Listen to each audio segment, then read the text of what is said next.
दोस्तों, आज की जो कहानी है आपके दिल को झकझोर के रख देगी। आपका भी कलेजा कांप उठेगा, आपके भी आंखों से आंसू निकल जाएंगे।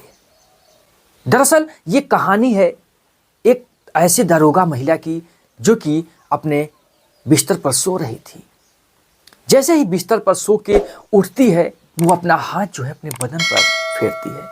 जैसे ही अपने बदन पर फेरती है, उसे कुछ महसूस होता है कि मेरे बदन पर तो कपड़े नहीं हैं। जैसे वो देखती है कि उसके बदन पर कपड़े नहीं, उसके होश उड़ जाते हैं, क्योंकि वो नग्न अवस्था में उस बेड पर पड़ी हुई थी। दोस्तों, बेड से जैसे उठती है, उसकी जो नज़र है वो पास के ही एलईडी टीवी पर पड़ती है, जहां की उस टीवी में उसी का लाइव प्रसारण चल रहा था, जो कि एक दरोगा के साथ वो अपनी हवस मिटा रही थी। दोस्तों, ये सब देखकर वो महिला दरोगा जो होती है, उसके होश उड़ जाते हैं, उसके माथे से पसीना छूट जाता है कि आखिर ऐसे बड़े कांड की वारदात कैसे मेरे साथ हो गई। दोस्तों, ये सब कुछ इस कहानी में कवर करेंगे और इस सच्चाई से आपको रूबरू कराएंगे। उससे पहले आपसे छोटी सी रिक्वेस्ट है, चैनल पर नए हैं तो चैनल को सब्सक्राइब कर लीजिएगा। वीडियो हमारी अगर अच्छी लगे तो वीडियो को लाइक कर दीजिएगा। चलिए वीडियो को करते हैं स्टार्ट और समझते हैं आपकी इस पूरी कहानी को। दोस्तों, ये कहानी उत्तर प्रदेश के राजधानी लखनऊ की है, जहां पर एक महिला कांस्टेबल पूजा जो होती है, वो एक कांस्टेबल के पद पर तैनात थी। उसके पति का नाम सुमित था, जो कि एक ग्राम विकास अधिकारी था। लखनऊ से सटे लगभग 80 से 90 किलोमीटर की दूरी पर उसकी तैनाती एक गांव में थी। इन दोनों की एक बेटी थी जो अपने पिता के साथ गांव में रहकर पढ़ा करती थी। समय का बदलाव ऐसा होता है कि 16 जनवरी सन 2016 को एक ऐसी घटना होती है जिस पर कि पुलिस द्वारा लाठीचार्ज कर दिया जाता है।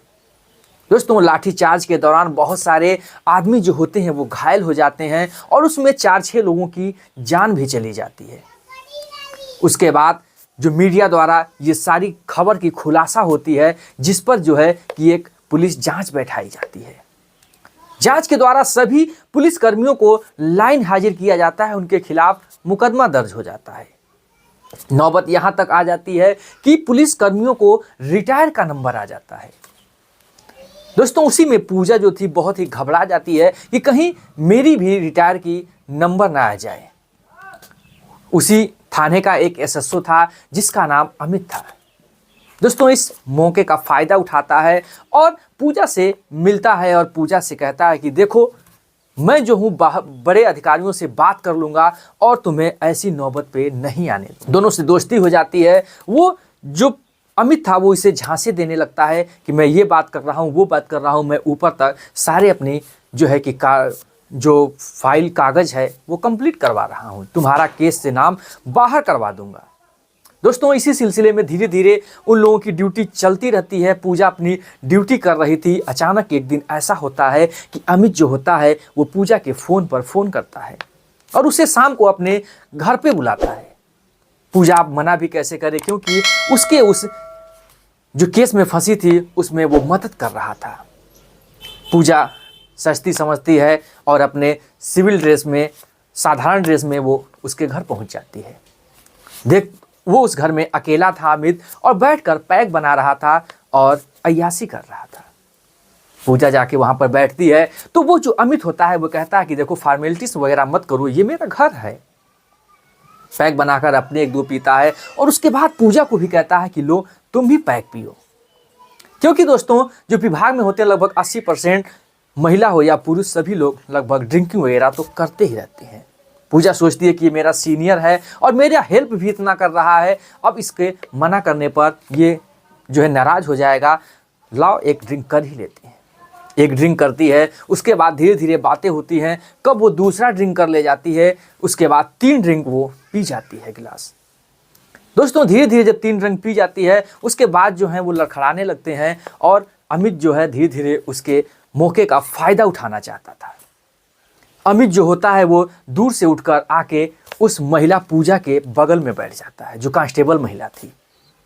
बैठकर वो उसके बदन को सहलाने लगता है और कुछ उसके रुख को देखने लगता है। जो पूजा थी वो कहीं ना कहीं मना नहीं कर पाती है, क्योंकि जो वो अमित था वो उसके केस को हैंडल कर रहा था, और जो पूजा थी वो अपने पति से दूर भी रह रही थी, तो कहीं ना कहीं पति की कमी उसे जरूर महसूस हो रही थी। धीरे धीरे अपने आप के ऊपर वो कंट्रोल नहीं कर पाती है, और कब उसके बाहों में चली जाती है पूजा खुद नहीं जान पाती है। उसके बाद अमित जो होता है उसे उठाकर अपने बेडरूम में ले जाता है और उसके शरीर को पूरा नग्न कर देता है, और अपने भी शरीर से सारे कपड़े उतार देता है। उतार के वो दोनों एक दूसरे का साथ देते हैं और रात भर जो है कि अपने हवस को पूरा करते हैं। कहीं ना कहीं दोनों को अपनी इस आनंद को एंजॉय करते हैं और रात भर अपने इस हवस को पूरा करने में मदद करते हैं, और कब सो जाते हैं उन्हें खुद पता नहीं चलता, और सुबह जल्दी से उठकर जो ये अमित होता है निकल जाता है। पूजा जो होती है वहीं सो रही होती है। जब उसकी नींद खुलती है तो उसे कुछ भारी भारी सा महसूस होता है। जब अपना हाथ अपने बदन पर फेरती है तो देखती है कि मेरे बदन पर तो एक भी कपड़े नहीं हैं। फिर उसे कुछ याद आता है कल की वो बातें, तो वो समझ जाती है कि मेरे साथ क्या हुआ है। लेकिन मजबूरन में वो अपने उस किए कराए पर वो पछता नहीं रही थी, क्योंकि उसे वो मजबूरी महसूस हो रही थी। लेकिन हद तो तब हो जाती है जब वो अपने सर को पीछे पलटती है और उस पास में लगी एलईडी टीवी पर जाती है। एलईडी टीवी में देखती है कि उसका जो उस हवस का वो लाइव प्रसारण उस टीवी पे चल रहा है। तभी बाहर से दरवाजा खुलता है और अमित अंदर आता है। गुस्से में जो पूजा होती है वो पूछती है कि आखिर ये क्या हो रहा है, ये तुम क्या कर रहे हो? तो कहता है कि बस ये एंजॉय के लिए मैंने रिकॉर्ड करके रखा है, ताकि जब मुझे ज़रूरत लगेगी मैं देखकर अपने हवस को ठंडी कर लूँगा। दोस्तों पूजा बहुत बड़बड़ाती है, लेकिन करे भी तो क्या करे, वो उसे झांसे में लाकर मजबूरी का वो फ़ायदा उठा रहा था। पूजा जो होती है वो फिर से फ्रेश होती है और वहाँ से अपनी ड्यूटी पे चली जाती है। दोस्तों अब होता भी क्या, धीरे धीरे जो वो कांस्टेबल पूजा थी उसके झांसे में फंस गई थी, और अमित जो था, जो वहाँ का एसएसओ था, वो उसे टॉर्चर करने लगा था। जब भी उसे ज़रूरत लगता वो पूजा के पास फ़ोन करता और उसे धमकियाँ देता और अपने रूम पर बुला लेता। रात भर वो अपनी हवस पूरी करता और सुबह उसे ड्यूटी पर भेज देता। दोस्तों इसी तरीके से कईयों महीने से ये सिलसिला चलने लगा था और उसे उस झांसे में लेकर उसका इस्तेमाल करने लगा। दोस्तों धीरे धीरे कहानी बढ़ती रही और हद तब हो गया जब एक दिन अमित कहने लगा कि देखो बड़े अधिकारी जो हैं वो तुम्हारे इस केस को बहुत ही गहराई से देख रहे हैं। ऐसा करो, मैं तुम्हारी और उनकी कंप्रोमाइज़ कर दे रहा हूँ और तुम उनके साथ एक रात बिता लो। गुस्सा होती है, बड़बड़ाती है, लेकिन करे भी तो पूजा क्या करे, मजबूरन उसे कंप्रोमाइज़ करना ही पड़ता है। बड़े बड़े वरिष्ठ अधिकारियों के साथ भी उसे एक एक रात सोना पड़ता है। इधर अमित जो होता है कहता है कि तेरा क्या बिगड़ जाएगा, तेरी नौकरी तो बच जाएगी, तू कौन भी अच्छी है, तू जब मेरे साथ सो सकती है तो इनके साथ क्यों नहीं सो सकती है। दोस्तों जो पूजा थी वो मजबूरन ये सब कुछ करने पर तैयार होती है और करती है केवल अपनी उस वर्दी को बचाने के चक्कर में। दोस्तों धीरे धीरे समय गुजर रहा था, हालात बिगड़ रहे थे, और अचानक एक दिन थाने में उसका सस्पेंशन लेटर आ जाता है, उसे बर्खास्त कर दिया जाता है। दोस्तों जो पूजा थी इतना करने के बावजूद भी अब उसके माथे से पसीना छूटने लगता है, वो देखकर भड़क जाती है। सस्पेंशन लेटर पहुंच के अपने एसएसओ जो अमित होता है उसके पास पहुंचती है और उसके पास फेंक कर कहती है ये क्या है, तूने मेरे साथ शोषण किया, मेरे साथ इतने घिनौने हरकत किए और अलग अलग अधिकारियों के साथ मेरा शोषण करवाया, उसके बाद भी ये मेरा सस्पेंशन लेटर। वो बहुत ज़्यादा भड़कती है और उसके गुस्से में आकर उसे भला बुरा बहुत कहती है। पूरा स्टाफ सुनता है, पूरा देख कर दंग रह गया था कि इसका तो सस्पेंशन लेटर आ चुका है। दोस्तों वहाँ से वो कहती है मैं तुम्हें छोड़ूंगी नहीं, तुम्हें जो है बड़े अधिकारियों से ये सारी वारदात का खुलासा करवाकर तुझे भी मैं सस्पेंड करवाऊंगी। यहाँ इतना कहकर वो चली जाती है। चली जाने के बाद उसके बाद होता क्या है सोचकर आपके भी होश उड़ जाएंगे। दोस्तों 1 2 दिन 3 दिन बीतता है, उसका पति जो होता है वहाँ से, जिसका नाम सुमित था, 90 किलोमीटर दूरी पर वो अपनी ग्राम विकास अधिकारी के पद पर तैनात था, जो कि उसका फ़ोन न लगने की वजह से वो उस थाने में आता है। थाने में पता लगाता है कि आखिर पूजा है कहाँ, उसका फ़ोन नहीं लग रहा, मुझसे बात नहीं हो रही है। वहाँ के जो कांस्टेबल होते हैं, दरोगा वगैरह होते हैं, वो कहते हैं कि यहाँ से वो सस्पेंड हो चुकी है, अपने घर जा चुकी है, अपने गांव जा चुकी है। वो सब जगह पता लगाता है, कहीं उसकी पता नहीं लगता है।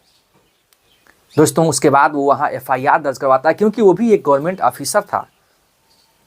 लेकिन कोई भी वहाँ पर उसका जो था रिपोर्ट लिखने के लिए तैयार नहीं थे। एक महिला उसमें से कांस्टेबल होती है, उसे चुपके से उस जानकारी को बताती है कि यहाँ पर एक अमित नाम का SSO है, जिससे उसकी भड़क जो है, ऐसे ऐसे वारदात उसके साथ हुआ था। हो सकता है उसी ने कोई घिनौनी हरकत की हो, उसी ने उसके साथ कोई जाल बुना हो।